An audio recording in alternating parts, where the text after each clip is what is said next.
Di şerê dewletê de înfazkirina heqîqeta jinan, medya bal.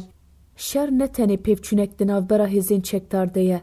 Ji perspektîfa pergala dewletan ve şer ji bo jinû ve şekildan û bindestkirina civakê amrazek bingehîne.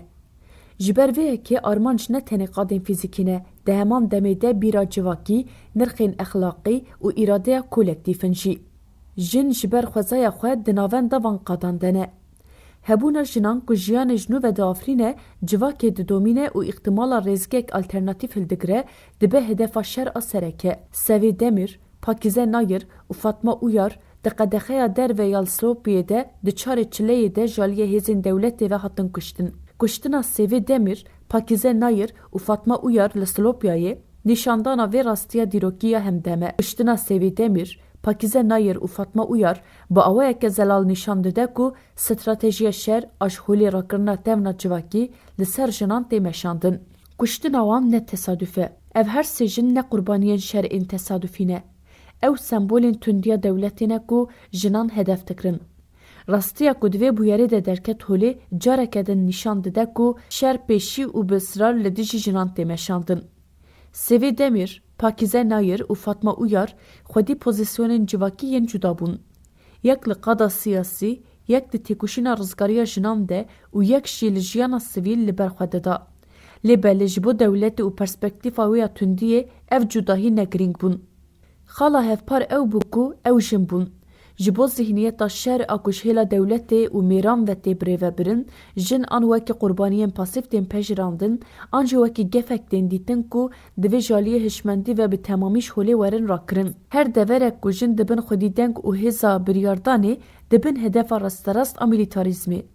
Kuştina jinan li Silopiyê encamek berbiçav a vê zihniyetê ye. Nakokiya navbera jiyan û wêrankirinê. Milîtarîzm bi rêya wêrankirinê hebûna xwe didomîne.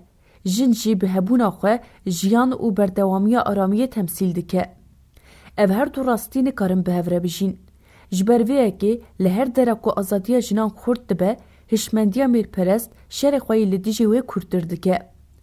Li her dere ku şer kûrtir dibe, beden û îradeya jinan hedef tê girtin. Jinan re hemû civak dibe hedefa hişmendiya mêrperest. Kuştina Sevê Demîr, Pakîze Nayir û Fatma Uyar mînakek hemdem a vê nakokiya dîrokî ye.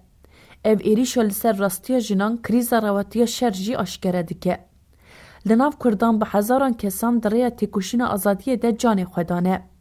Bîranîna wan kesan ji bo Kurdan ne tenê bîranîneke ji rêzê ye. Ji ber vê yekê bîranîna Sevê Demîr, Pakîze Nayir û Fatma Uyar ne tenê kiryarek şînê ye. Ew di heman demê de îfadeya îradeya aşkerekirina tundiya sîstematîk e ku ji hêla zihniyeta şer a dewletê ve li dijî jinan tê kirin. Tişta ku di şexsê wan de hat hedef girtin, alternatîfa civakî bû ku dibin pêşengiya jinan de geş bû. Navên Sevê Demîr, Pakîze Nayir û Fatma Uyar bîranîna êrîşa dîrokî ne ku bi şerê li dijî jinan pêk hatiye. Ji ser mirina wan re 10 sal derbas bûn. Armanc ew bû ku wan bêdeng bikin, lê belê rastiya ku wan li dû xwe hîşt, wekî şahidiyek nayê vemirandin dijî.